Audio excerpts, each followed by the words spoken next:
علیکم ورحمۃ اللہ وبرکاتہ۔ اکثر تنقیداً الزاماً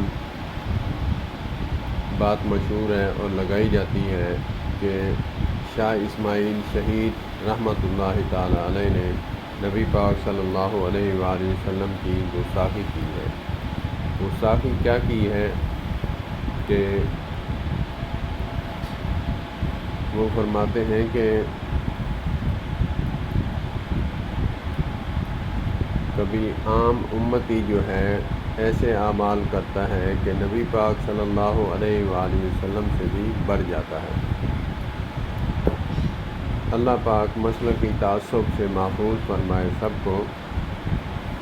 جب مسلکی تعصب ہوتا ہے، ویڈیو کو بھی درمیان سے کاٹ کوٹ کے شارٹ کلپ بنا کر سوشل میڈیا پہ اپلوڈ کر دیا جاتا ہے، تنقید کی جاتی ہے، اور اسی طرح کتابوں کا حال بھی ایسے کرتے ہیں کہ جس میں تنقید نکلتی ہے باقی چھوڑ کر اس کو بیان کر دینا۔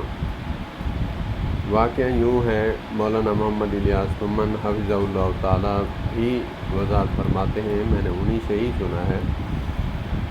وہ فرماتے ہیں کہ بات چل رہی تھی عصمت انبیاء کی، تو وہاں پہ سوال آیا کہ کیا امتی کی 80 سال عمر ہے، آقا کریم علیہ الصلوۃ والسلام کی 63 سالہ مبارک زندگی تھی، تو کوئی امتی عمل کے لحاظ سے بڑھ سکتا ہے نبی پاک سے؟ تو آپ فرماتے ہیں کہ نہیں بڑھ سکتا۔ کیسے؟ کہ نبی پاک صلی اللہ علیہ وآلہ وسلم نے ساری زندگی میں ایک حج فرمایا، امتی جو ہے وہ 10 حج کرتا ہے۔ بظاہر تو اعمال بڑھ گئے، لیکن حقیقتاً اجر و ثواب کے لحاظ سے کم ہے۔